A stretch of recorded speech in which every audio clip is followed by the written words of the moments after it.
Hello everyone, my name is Riddhi. इस lecture में हम लोग समझेंगे पीएसआईआर ऑप्शनल यूनिट 7 के। सबसे पहले तो क्वेश्चंस ही देख लेते हैं कि कौन से आए थे। अभी 2023 का अभी रिसेंट क्वेश्चन आया था, फूकोस कंसेप्ट ऑफ पावर। तो यही पावर पर ही 2010 में भी क्वेश्चन पूछा गया था कि power flows throughout the system like blood in the capillaries of our body. ये भी फूको ने कहा था। तो बेसिकली फूको ने पावर के बारे में क्या कहा है, या फूको के अकॉर्डिंग पावर का कंसेप्ट क्या है। तो ये क्वेश्चन जो है वो रेपिटेटिव क्वेश्चन है, ऐसा कोई नया क्वेश्चन इस बार नहीं पूछा है यूपीएससी ने। तो इससे आपको ये समझ में आ जाता है कि प्रीवियस ईयर क्वेश्चंस की इंपॉर्टेंस क्या है। वेटेज भी आपको समझ में आ जाएगी और आपको इंपॉर्टेंस भी समझ में आएगी कि since previous year questions repeat हो रहे हैं। अभी तक 6 यूनिट हम लोग पढ़ चुके हैं, ये 7th यूनिट है। 6 की 6 यूनिट में जितने भी 2023 के क्वेश्चंस आए थे मैंने आपको दिखा दिया था। हर एक यूनिट में से 2023 में क्वेश्चन पूछे गए थे और हर एक यूनिट में जितने भी क्वेश्चन पूछे थे सारे रेपिटेटिव क्वेश्चंस हैं, बिल्कुल। कई तो word to word repeated questions UPSC ने पूछे हैं। तो वो चीज़ से आपको ये समझ में आ जाता है कि प्रीवियस ईयर क्वेश्चन हम लोग छोड़ के तो नहीं जा सकते। तो हम प्रिपेयर करेंगे किस वे में। तो सबसे पहले तो हम देखेंगे कि यूनिट 7 का सिलेबस हम लोग यहाँ से देखेंगे कि सिलेबस आप देखो, ऑफिशियल वेबसाइट से ही आप डाउनलोड करोगे सिलेबस, क्योंकि बाकी वेबसाइट पे ना गलत दिया होता है। चाहे तो आप मैच करके देख लेना, अदरवाइज सिनॉप्सिस की वेबसाइट से आप डाउनलोड कर सकते हो, वहाँ पर हमने सही दिया है सिलेबस। कंसेप्ट ऑफ पावर है, हेजीमनी, आइडियोलॉजी और लेजिटिमेसी। तो इन 3 पार्ट्स में आपको पावर के बारे में डिस्कस करना है, ठीक है। तो यहाँ पर अभी आपको सिलेबस पता लग गया। आप सिलेबस से ना आपको ये नहीं समझ में आएगा कि हेजीमनी में क्या पढ़ें, या आइडियोलॉजी में क्या पढ़ें, या लेजिटिमेसी में क्या पढ़ें। तो इसके लिए आप रेफ़र करोगे फिर प्रीवियस ईयर क्वेश्चंस। उससे आपको ये समझ में आ जाएगा कि क्वेश्चंस किस टाइप के आ रहे हैं, किन टॉपिक्स या किन थीम्स पर आ रहे हैं, जिन टॉपिक्स पर हम प्रिपेयर करके चले जाएँ। For example concept of power में आपका आ रहा है बेसिस ऑफ पावर, पूछ लिया था 2022 में क्वेश्चन पूछा था। फिर 2020 में पूछा था nature and meaning of power. 2019 में पूछा था Hannah Arendt's conceptual triad of labour, work and action. Then 2018 में पावर, अथॉरिटी, लेजिटिमेसी के बीच का रिलेशनशिप पूछा था। 2018 में again nothing against the state, nothing over it, nothing beyond it, ये मैसोलिनी ने कहा था। तो ये कंटेक्स्ट में पूछा गया था। फिर अगेन हैना अरेंड पे दोबारा से 2016 में भी क्वेश्चन पूछा गया था, role of ideology in modern totalitarian regimes. 2015 में पावर एंड अथॉरिटी के बीच का डिफरेंस पूछा गया था। 2014 में अगेन हैना अरेंड पर क्वेश्चन पूछा गया था। तो आप देख लो हैना अरेंड पर कितने क्वेश्चंस पूछे जा रहे हैं। फिर उसके बाद भी 2012 में भी अगेन हैना अरेंड कंसेप्शन ऑफ द पॉलिटिकल, इसी पर ही क्वेश्चन पूछा गया था। 2011 में max and weber on power पूछा गया था, कंपैरेटिव एग्जामिनेशन करना था इसका। ये क्वेश्चन हम लोग दोनों देख ही चुके हैं फूको के। देन 2008 में पॉलिटिक्स एज पावर कंसेप्ट, फिर हैना अरेंड पर दोबारा से क्वेश्चन पूछा गया 2003 में। तो कितनी बार रिपीट हो रहा है हैना अरेंड के क्वेश्चन, और पॉलिटिक्स के बारे में ही बार बार पूछा जा रहा है। फिर 2002 में पूछा था, सी राइट मिल्स ने कहा था पावर एलीट के कंसेप्ट में, उसके बारे में पूछा था। लेनिन, मैकल्स, डुवेजर ऑन पॉलिटिकल पार्टीज़ 1999 में अगेन ये क्वेश्चन पूछा गया था। 96 में डिस्टिंग्विश पावर फ्रॉम अथॉरिटी पूछा गया था। 95 में illustrate from contemporary Indian experience the theory of circulation of elites, circulation of elites पर यहाँ पर क्वेश्चन पूछा गया था। Theory of circulation of elites again यहाँ पर 1992 में भी पूछा गया था। तो दोनों क्वेश्चंस यहाँ पर रिपीट हुए हैं, आप यहाँ से देख सकते हो। तो अभी हो क्या रहा है कि आपने देख लिया कि पावर पर ये क्वेश्चंस पूछे गए थे। अब ये क्वेश्चंस तो हम, ठीक है, इनके आंसर्स हम प्रिपेयर करके जा सकते हैं, बट इसके अलावा अभी मान लो बेसिस ऑफ पावर हल्का सा न्यू क्वेश्चन आया है। अब पढ़ा तो हमने पावर के अंडर ही है ना। मान लो अभी 2022 के पहले के क्वेश्चंस अगर हम देखें तो बेसिस ऑफ पावर तो एक भी बार नहीं पूछा हुआ। तो कंसेप्ट ऑफ पावर में जब हम पढ़ रहे हैं तो उसके अंडर कौन कौन सी सब हेडिंग होनी चाहिए। जैसे nature and meaning of power तो हमें समझ में आ गया, रिलेशनशिप भी समझ में आ गया, हैना अरेंड भी समझ में आ गया, और थिंकर्स भी समझ में आ गया। पर बेसिस ऑफ पावर कैसे हम करके जाते हैं ना, तो उस चीज़ के लिए कि जो प्रॉबेबल क्वेश्चन हो सकते हैं या ऐसे टॉपिक्स हो सकते हैं जो कि हमें नहीं पता कि नए पूछे जाएँ, या पावर के अंदर और सब टॉपिक्स कौन से हो सकते थे, उस चीज़ के लिए हम रेफ़र करते हैं बुक्स। तो आप इस पर्टिकुलर यूनिट के लिए केशव चंद्र रथ की किताब है political theory concepts and debates, इसको आप रेफ़र कर सकते हो। एनसीईआरटी और इग्नू मटेरियल आप यहाँ से रेफ़र कर सकते हो। Otherwise synopsis IAS one stop solution provide करता है, जहाँ पर आपको प्रीवियस 40 ईयर्स के, पिछले 40 साल के प्रीवियस ईयर क्वेश्चन सारे सॉल्व आपको यहाँ पर मिल जाएंगे, और जो प्रॉबेबल क्वेश्चंस हैं वो भी इसमें इंक्लूडेड रहेंगे। जो टॉपिक्स हैं जो आज तक नहीं पूछे बट पूछे जा सकते हैं वो भी इंक्लूडेड रहेंगे। जैसे यूनिट 1 में भी आपने देखा था कि आपका पोस्ट बिहेवियरिज्म वाला जो टॉपिक था जिसमें हमने क्रेडो ऑफ रेलेवेंस पढ़ा था, वो एज इट इज़ पूछा गया था, है ना। तो वो एक नया टॉपिक है और फिर भी नोट्स में से पूछ लिया। तो कैसे पूछ लिया ये, अब हमने तो अपनी तरफ से टॉपिक नहीं बनाया है, तो किताबें रेफ़र करके हमें पता लग जाता है कि ये भी पूछा जा सकता था, है ना। तो 2 साल से हम पढ़ रहे थे, इस बार 2023 में आ गया, तो पिछले 40 सालों में नहीं पूछा था पर अब पूछ लिया, है ना। तो इसी वजह से टॉपिक्स जो है वो इन नोट्स से मिल जाते हैं। तो ऐसा नहीं है कि सिनॉप्सिस के नोट्स से टॉपिक्स मिल रहे हैं, नहीं, टॉपिक्स मिल रहे हैं प्रीवियस ईयर क्वेश्चंस, क्योंकि हम करके गए हैं यहाँ इन नोट्स में प्रीवियस ईयर क्वेश्चंस के सॉल्यूशन है। इस वजह से यूपीएससी में इन नोट्स से क्वेश्चंस डायरेक्ट हिट कर जाते हैं। फिर और जो क्वेश्चंस हैं जो 40 साल में भी नहीं पूछे गए हैं, जो प्रीवियस ईयर क्वेश्चन से नहीं है, फिर भी सिनॉप्सिस के नोट से मिल जाते हैं। वो क्यों मिल जाते हैं? क्योंकि अगेन हमने बुक्स रेफ़र की हैं, इस वजह से मिल जाते हैं। अब एग्जामिनर भी कोई एब्सोल्युटली न्यू क्वेश्चन तो बना नहीं देगा, या तो वो प्रीवियस ईयर क्वेश्चन में से देखेगा या फिर वो किताबों से देखेगा, और तो क्या कोई सोर्स नहीं है ना। तो हमने दोनों ही चीज़ें रेफ़र कर ली तो आपका सारा ही कवर हो जाता है। इसी वजह से सिर्फ प्रीवियस ईयर क्वेश्चन भी इनफ नहीं होते हैं, और सिर्फ अगर किताबें कर जाओगे वो भी इनफ नहीं होगा, क्योंकि किताबों से आपको लगेगा आप हवा में तीर चला रहे हो। फॉर एग्जांपल कुछ टॉपिक्स आपके ऐसे भी होंगे जो कि इतने आपको लगेंगे कि इतने इंपॉर्टेंट नहीं है, क्योंकि उसमें से ज़्यादा क्वेश्चन नहीं पूछे गए हैं, तो थोड़ा सा आपको ना वेटेज के हिसाब से भी देखना पड़ेगा। ऐसे ही यहाँ पर आप कंसेप्ट ऑफ हेजिमनी में क्वेश्चंस आप देख सकते हो। ग्रामसी कंसेप्ट ऑफ हेजिमनी है, उस पर तो बहुत बार क्वेश्चन पूछ लिया गया है, यही पढ़ लोगे। आपको प्रीवियस ईयर क्वेश्चन का ये देख लो आप, 2019 में ग्रामसी पर पूछा था हेजिमनी के बारे में, 2016 में ग्रामसी के बारे में पूछा था अगेन हेजिमनी, 2015 में ग्रामसी नोशन ऑफ ऑर्गेनिक इंटेलेक्चुअल्स, ये एक न्यू क्वेश्चन था, बट अगेन ये बुक से कवर हो जाएगा आपका।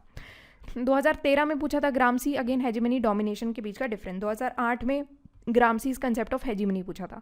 ग्रामसी थ्योरेटिशियन ऑफ सुपर स्ट्रक्चर, ये तो आपको समझ में आ ही रहा है ना कि ग्रामसी के ऊपर आपको पढ़ना है, हेजिमनी पढ़ना है। इन लाइंस पर आपको ये जो कंसेप्ट ऑफ हेजिमनी ये टॉपिक है पूरा का पूरा, जो सिलेबस का भी आपके पार्ट है, इसमें आपको ग्रामसी करके जाना है।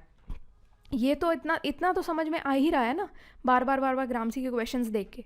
बस इतने ही क्वेश्चन पूछे थे, आप देख लो कितने गिनती के क्वेश्चन है, और सेम ही क्वेश्चन है, ये पिछले 40 साल में पूछे हैं इस टॉपिक में से क्वेश्चन। फिर तो लेंदी नहीं है PSIR।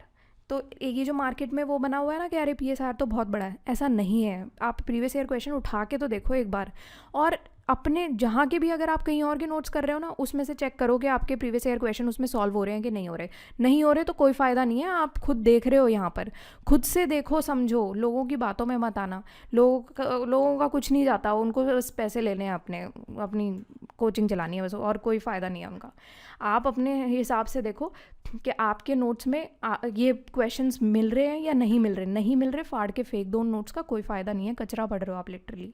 आपको ऐसे नोट्स की नीड है, या अपने आप अगर आप सेल्फ प्रिपरेशन कर रहे हो तो भी मैं आपको ये सजेस्ट करूँगी, ये प्रीवियस ईयर क्वेश्चंस है, ये कर जाओ।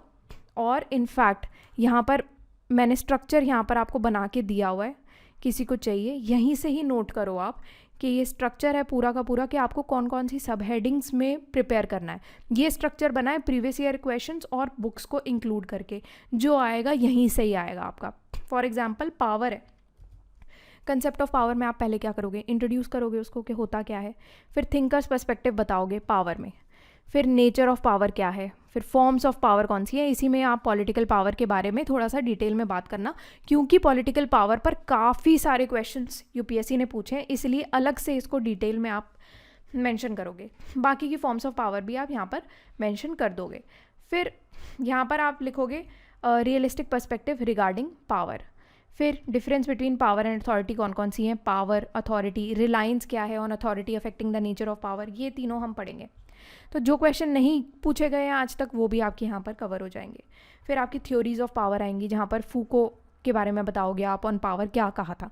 अब देखो ये क्वेश्चन, ये हमारा सब हेडिंग है लास्ट ईयर की, ठीक है, ये लिटरली लास्ट ईयर हमने पढ़ा था, और यहीं से ही इस बार यूपीएससी ने 2023 में डायरेक्ट यही क्वेश्चन उठा के पूछा हुआ है। और तो मैं क्या ही बोल दूँ बताओ, अब इसके अलावा क्या दे दें। अगर यहाँ से मतलब ये डायरेक्ट क्वेश्चंस अगर आप नहीं कर पा रहे हो एग्ज़ाम में, ये नहीं पढ़ रहे हो, तो फिर आप क्या पढ़ रहे हो, क्या कंज्यूम कर रहे हो, वो आपको एनालाइज करने की ज़रूरत है।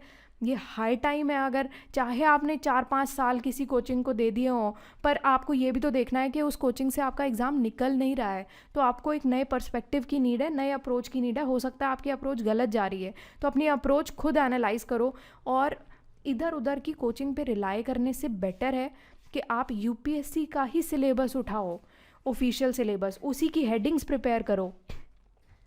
यूपीएससी का आपको सिलेबस की नीड है, उसी की हेडिंग्स प्रिपेयर करो सबसे पहले तो, क्योंकि वो ही ऑथेंटिक एक चीज़ है जहाँ से आपको एग्जैक्ट पता लगेगा कि ये टॉपिक्स हैं। उसके बाद आप उठाओगे यूपीएससी के ही प्रीवियस ईयर क्वेश्चंस पिछले 40 ईयर्स के, 5 या 10 साल के नहीं चलेंगे। प्लीज़ मुझसे ये बार बार मत पूछना कि 5 साल के कर जाए या 10 साल के कर जाए, नहीं, 40 साल के करने पड़ेंगे। 40 साल क्योंकि इतना लंबा टाइम होता है जिसमें आपके सारे टॉपिक, सारे थीम्स कवर हो जाते हैं, कुछ बचता नहीं है, ठीक है। और उससे ना पैटर्न बहुत अच्छे से पता लग जाता है। फिर यूपीएससी ना आजकल पूछ भी 1989, 1990 ये वाले क्वेश्चंस पूछ रहा है, तो इस वजह से पहले से ही प्रिपेयर करके जाओ ना, फिर तब तक के इतने पुराने क्वेश्चन। तो सिनॉप्सिस में तो हम इतने कराते हैं, इनफैक्ट अब तो 42 साल के 42 ईयर्स के क्वेश्चंस हो गए हैं, ठीक है। उसके बाद आप कुछ बुक्स जो मैं आपको यूनिट वाइज बताती जा रही हूँ उनको आप रेफ़र करो। ये आपका ऑथेंटिक मटेरियल होना चाहिए, ये आपका प्रिपरेशन का सोर्स होना चाहिए बस। इसके अलावा ना आपको किसी कोचिंग की नीड है, ना आपको फलाने ढिमकाने किसी टीचर की नीड है, ना ही आपको अपना ये डाउट में रहने की नीड है या डर की नीड है कि अरे पता नहीं यूपीएससी क्या पूछ ले। अरे वही पूछेगा जो 40 साल में पूछ रहा है, बार बार नहीं पूछ रहा क्या? इतने सारे यूनिट तो देख लिए हैं कि सारे यहीं से पूछे जा रहे हैं, तो क्यों कर रहे हो इधर उधर का कंज्यूम बेकार में? मतलब आप पूरी किताबों की किताबें पढ़ लोगे, प्लेटो पे, अरिस्टोटल पे, पूछ रहा नहीं है उस पर, ठीक है। तो थोड़ा सा एनालाइज करके करो। थ्योरीज ऑफ पावर में ये सारे पढ़ जाना, सी राइट्स मिले, मैक्स वेबर, सोलेनी, हैना अरेंड, ये सारे आप कर जाना। कुछ एक दो थिंकर्स आपको एक्स्ट्रा लगे बुक से देखकर तो कर सकते हो, अदरवाइज़ ये इनफ है, इसके अलावा नहीं आएगा। हैना अरेंड पे ही बार बार पूछे जा रहा है। Theory of circulation of elites हम पर भी रिपीटेड क्वेश्चंस यूपीएससी पूछ चुका है, एक बार नहीं पूछा यूपीएससी ने, काफ़ी बार पूछ लिया, तो इसी वजह से ये करके चले जाना। आप इंट्रोडक्शन दोगे, कंसेप्ट बताओगे, कैरेक्टरिस्टिक्स बताओगे एलिट्स के, क्रिटिसाइज करके कंक्लूड कर दोगे आप इसको, ठीक है। फिर हेजिमनी आ जाता है, कंसेप्ट ऑफ हेजिमनी पर बात करेंगे, जिसमें ग्रामसी हमने काफ़ी बार पढ़ा ना कि उसी पर ही क्वेश्चन पूछे गए थे। यहाँ पर आप इंट्रोड्यूस करोगे, ग्रामसी थ्योरी ऑफ हेजिमनी बताओगे, इंट्रोड्यूस करोगे, बताओगे क्या होता है, ग्रामसी की थ्योरी ऑफ हेजिमनी क्या है ना। पहले तो आपने इंट्रोडक्शन में क्या बताया कि कंसेप्ट ऑफ हेजिमनी क्या है, हेजिमनी एज अ होल क्या है। फिर आप ग्रामसी का कंसेप्ट ऑफ हेजिमनी यहाँ पर बता रहे हो, ठीक है। ये सब हेडिंग देखो आप, ये लेफ्ट में जो आपका ये डॉक्यूमेंट खुला है ना, ये सब हेडिंग्स देखो आप। फॉर एग्जांपल ये ग्रामसी है, ग्रामसी की थ्योरी ऑफ हेजिमनी है, इसके अंडर हम क्या क्या पढ़ रहे हैं, इंट्रोडक्शन, ये सारी चीज़ें, ये वाली चीज़ें हम पढ़ेंगे ग्रामसी के अंडर। ये फ़ायदा होता है देखो इसका, जैसे theory of circulation of elites है, इसमें हम क्या क्या पढ़ेंगे, ये सारा पढ़ रहे हैं, इस हिसाब से हमें प्रिपरेशन करनी है। कंसेप्ट ऑफ हेजिमनी में इंट्रोडक्शन पढ़ेंगे, ग्रामसी थ्योरी ऑफ हेजिमनी पढ़ेंगे, है ना। फिर उसके बाद हम पढ़ेंगे थ्योरी ऑफ आइडियोलॉजी पे आएंगे, बट स्टार्टिंग में हमें क्या करना है, ग्रामसी थ्योरी ऑफ हेजिमनी में भी क्या पढ़ेंगे वो यहाँ पर लिखा है, ठीक है। तो इसमें आप ग्रामसी थ्योरी ऑफ हेजिमनी में इंट्रोडक्शन दोगे, कंसेप्ट बताओगे, हेजिमनी का डिफरेंस बताओगे, हेजिमनी डोमिनेशन में क्या है, सुपर स्ट्रक्चर थ्योरी बताओगे, ऑर्गेनिक इंटेलेक्चुअल्स बताओगे, और यहाँ पर आप कंक्लूड कर दोगे। अब है आपका concept of ideology. Concept of ideology पे जाने से पहले हम थोड़ा सा क्वेश्चंस एक बार देख लेते हैं कौन से आए थे। 2021 में बस एक ही क्वेश्चन आया था, ठीक है, और आज तक पिछले 40 सालों में सिर्फ एक क्वेश्चन इस टॉपिक से पूछा है, वो भी 2021 में पूछा था, ठीक है। तो और कोई क्वेश्चन ही नहीं पूछा इस पूरे से। क्या पूछा है, political ideology is primarily concern with the allocation utilisation of power, comment, इतना पूछा गया है इसमें से, ठीक है। तो यहाँ पर आइडियोलॉजी पावर दोनों को कंबाइन करके आपसे पूछा गया है, बहुत डिफिकल्ट क्वेश्चन ये नहीं है। तो कंसेप्ट ऑफ आइडियोलॉजी में आप यहाँ पर जाओ, इंट्रोडक्शन बताओगे, बैकग्राउंड बताओगे, थिंकर्स पर्सपेक्टिव बताओगे आइडियोलॉजी पे, पॉलिटिकल आइडियोलॉजी एंड पावर आप बताओगे यहाँ पर, ठीक है। फिर आप आओगे कंसेप्ट ऑफ लेजिटिमेसी पर। कंसेप्ट ऑफ लेजिटिमेसी के भी क्वेश्चंस थोड़े से देख लेते हैं। तो यहाँ पर 2021 में जैसे क्वेश्चन आया था, tools of legitimation of the state. Habermas ने 2015 पे क्वेश्चन आया था, crisis of legitimacy in capitalist societies, ये कीवर्ड है। फिर 2014 में क्वेश्चन आया था, examine the conditions that are required for the maintenance of legitimacy in modern society. फिर क्वेश्चन पूछा गया था 2012 में, लेजिटिमेसी हेजिमनी के बीच के कंसेप्ट बताने हैं, उनके डिफरेंस बताने हैं। 1997 में मॉन्टेस्क्यू पे क्वेश्चन आया था कि laws are any necessary relations arising from the nature of a thing. तो ये आपके क्वेश्चंस पूछे गए थे। तो ज़्यादातर क्वेश्चंस इस टॉपिक में से कैसे हैं, एप्लीकेशन बेस्ड क्वेश्चन पूछे गए हैं, है ना। तो डायरेक्ट क्वेश्चन तो नहीं है डेफिनेटली ये वाले, तो हम इसके लिए तो स्पेशली थोड़ा सा बुक्स रेफ़र करके और पता लगा लेते हैं कि क्या आपको इस पर बात करनी है।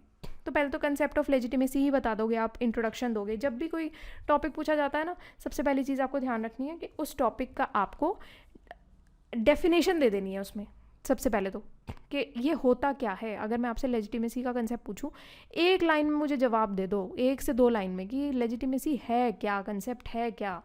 इतना क्लियर होना चाहिए आपका पर्सपेक्टिव। फिर अलग अलग पर्सपेक्टिव बताओ लेजिटिमेसी पर। फिर आप tools of legitimation of state बताओगे, क्राइसिस बताओगे ऑफ लेजिटिमेसी, डिफरेंस बताओगे लेजिटिमेसी और हेजिमनी के। तो ये सारे आप टॉपिक्स प्रिपेयर करोगे। ओके, ये आपका प्रिपरेशन लेवल होना चाहिए। यहाँ पर आप एक चीज़ और ऐड करोगे, टाइप्स ऑफ लेजिटिमेसी यहाँ पर आप ऐड कर लोगे। अब इसके बाद बुक्स मैंने आपको बताई दी हैं, ये आप रेफ़र करोगे बस, और कुछ है नहीं। और अगर कोई भी आपको इन्फॉर्मेशन चाहिए हो या कुछ भी आपको डाउट हो, जो लोग खुद से प्रिपेयर कर रहे हैं उनके लिए हैं स्पेशली ये लेक्चर्स, तो किसी को कुछ भी डाउट हो तो प्लीज़ हेजिटेशन मत करना, बस पूछ लेना। आप कमेंट सेक्शन में पूछ लो चाहे तो, और डाउट क्लियर होगा। बस इतना ध्यान रखो कि आप खुद पे ज़्यादा ट्रस्ट करो रादर देन किसी कोचिंग पे या कोई भी इधर उधर ज़ेरॉक्स शॉप पे जो भी मटेरियल मिल रहे हैं उनसे ज़्यादा खुद पे आप थोड़ा सा ट्रस्ट करके चलो। यूपीएससी पर ट्रस्ट करके चलो और यूपीएससी का पैटर्न देखो रादर देन टीचर्स पे मत जाओ। टीचर्स अपना पैसे बनाने के लिए कुछ भी बोलेंगे, आप अपना यूपीएससी का पैटर्न देखो कि क्या पूछ रहा है। वो गलती हो गई थी मेरे साथ, तो वो मैं करेक्ट करना चाह रही हूँ कि ये चीज़ मेरे टाइम पे मुझे फेस करनी पड़ी थी, तो वो चीज़ मैं नहीं चाहती कि कोई और फेस करे। तो प्लीज़ उस चीज़ को आप ज़रूर समझो please. Okay, so that's all for today and thank you for watching this lecture.